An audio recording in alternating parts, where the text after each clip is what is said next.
தற்போதைய அண்மை செய்தி. தஞ்சை மாவட்டம் பட்டுக்கோட்டை அருகே அரசு உயர்நிலைப் பள்ளியில் கொலை செய்யப்பட்ட ஆசிரியரின் உடல் உறவினர்களிடம் ஒப்படைக்கப்பட்டது.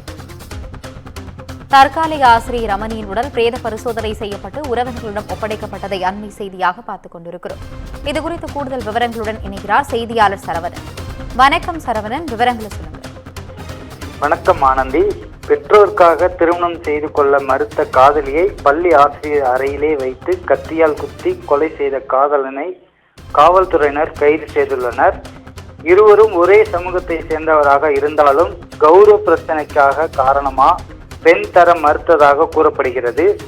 தஞ்சை மாவட்டம் மல்லிப்பட்டினம் அருகே உள்ள சின்னமனை பகுதியைச் சேர்ந்தவர் முத்து. இவரது மகன் ரமணி, வயது 26. இவர் மல்லிப்பட்டினம் அரசு உயர்நிலைப் பள்ளியில் கடந்த 4 மாதங்களுக்கு முன்பு தற்காலிக ஆசிரியராக பணியில் சேர்ந்துள்ளார். அதே பகுதியைச் சேர்ந்த பன்னீர்செல்வம் என்பவரது மகன் மதனும் ரமணியும் ஒரே சமூகத்தை சேர்ந்தவர்களாக இருந்தாலும் இருவரும் கடந்த 1.5 ஆண்டுகளாக காதலித்து வந்துள்ளார்.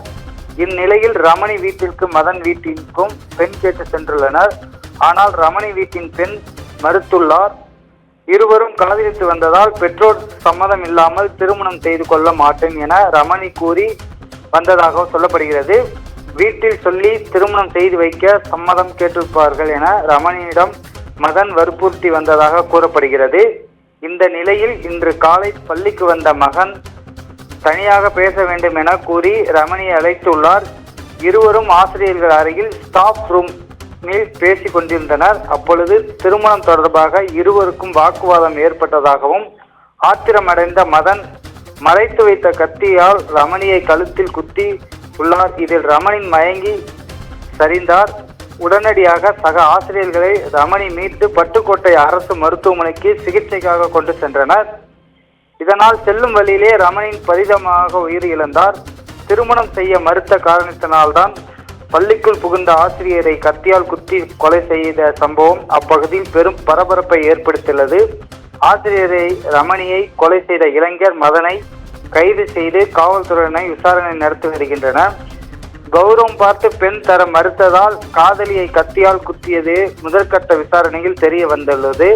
இதனை தொடர்ந்து பட்டுக்கோட்டை அரசு மருத்துவமனைக்கு உயர்கல்வித்துறை அமைச்சர் கோவை செழியன், பேராவூரணி எம்எல்ஏ அசோக்குமார் ஆகியோர் மாலை 4:30 மணிக்கு பிணவரை அருகே வந்து உறவினர்களை சந்தித்து ஆறுதல் கூறினார்கள். அப்போது அங்கிருந்த உறவினர்கள் உடற்கூறு ஆய்வு செய்த உடனடியாக சடலத்தை வாங்கி செல்லுமாறு காவல்துறையினர் நிர்பந்தம் செய்கின்றனர்.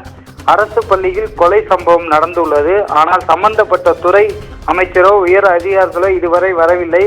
ஆனால் சடலத்தை வாங்கி செல்ல நெருக்கடி தருகிறார்கள் என்று சொன்னார்கள். அவர்களிடம் கோவி செழியன், இந்த தகவல் தெரிந்துதான் நான் வெளியூரிலிருந்து உடனடியாக புறப்பட்டு இங்கு வந்துள்ளேன்.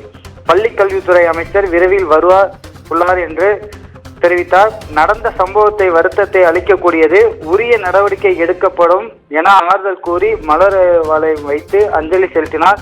இதனால் அப்பகுதியில் சற்று நேரம் பரபரப்பு ஏற்பட்டது. அதனைத் தொடர்ந்து உடற்கூறு ஆய்வு செய்யப்பட்ட ஆசிரியர் ரமணியின் உடல் மல்லிப்பட்டினம் கொண்டு செல்லப்பட்டுள்ளது. விவரங்களுக்கு நன்றி சரவணன்.